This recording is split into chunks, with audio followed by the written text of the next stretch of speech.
যান্ত্রিক জীবন থেকে মুক্তি হয়ে একটা জায়গা ঘুরতে আসাটা এটাই একটা অন্যরকম মজা।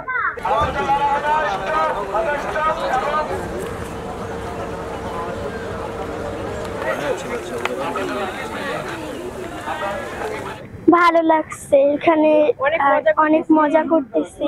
রাঙামাটিতে ঝুলন্ত ব্রিজ আছে, তো এখানে আমরা অনেক মজা করতেছি। আব্বু আম্মুর সাথে আসছি, ভাইয়া আসছে সাথে, মজা করতেছি সবাই একসাথে। সারা বছরের পরিশ্রমে দেখা যায় যান্ত্রিক জীবন থেকে মুক্তি হয়ে একটা জায়গা ঘুরতে আসাটা এটাই একটা অন্যরকম মজা।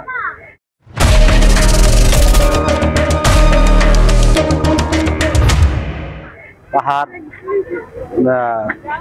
আপনার যে দিকে ঝুলন্ত ব্রিজ, এটা দেখার মজাটাই আলাদা।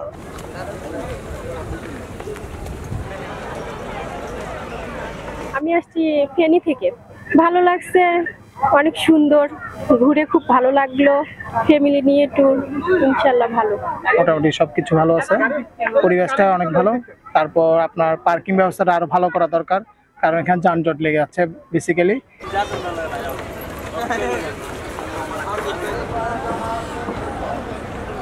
আসলে আমরা থাকি চট্টগ্রামে, আসলাম বুট দিয়ে, মানে ফুফুর বাড়ি আসে, ওখান থেকে ঘুরতে আসলাম আমরা এখানে। আলহামদুলিল্লাহ অনেক ভালো।